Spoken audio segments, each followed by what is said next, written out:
Aling Ling, pwede bang dito muna kami sa bahay nyo? Wala pa kasi sila nanay at tatay eh. Dito na lang namin antay, pwede po ba? O sige, walang problema. Umupo lang kayo dito. Dito naman sila dadaan. Salamat po. Bunso, halika na. Dito tayo maupo oh.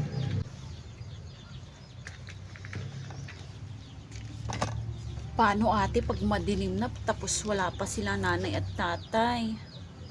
E di makitulog tayo dito kay Aling Ning.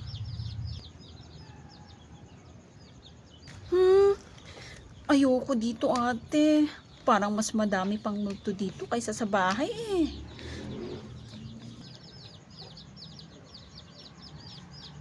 Huwag kayong matakot, wala namang multo dito.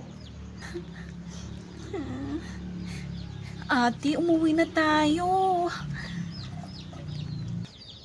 Anong uuwi? Dito lang tayo kay Aling Ling. Hindi po kami natatakot kasi nandyan po kayo, Aling Ling. Buti naman hindi kayo natatakot. Maupo lang kayo dyan at may ginagawa pa ako.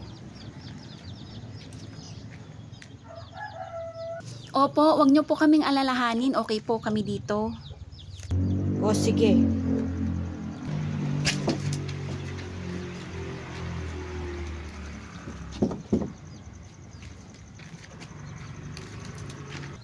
Ate, wala ka bang napapansin kay Aling Ling?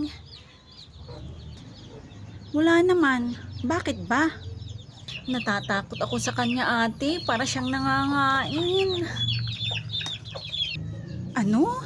Huwag ka nga ganyan. Dapat nga magpasalamat tayo kasi hinayaan niyang tumambay tayo dito sa bahay niya.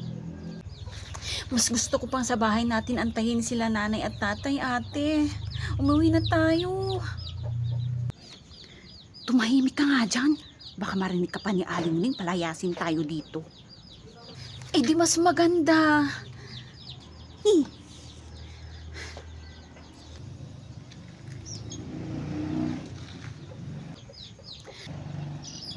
Sila nanay at tatay nandyan na bunso. Nandyan na sila. Nay! Tay! Buti nandito na po kayo. Umuwi na tayo, tay. Natatakot na ako dito eh. Ba't ka naman matatakot dito, bunso? Eh, nandyan naman si Aling Ling. Pati yung ate mo. Kanina pa nga po siya takot na eh. Ewan ko ba sa kanya? Para po kasing may mga multo dito sa paligid. Oh, nandyan na pala kayo. Kanina pa kayo inaantay ng mga bata.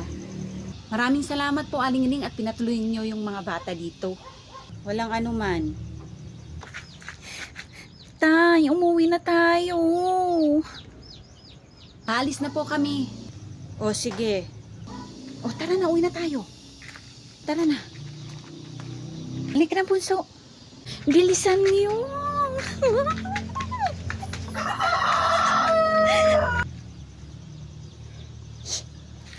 Sayang, hindi ako nakakain.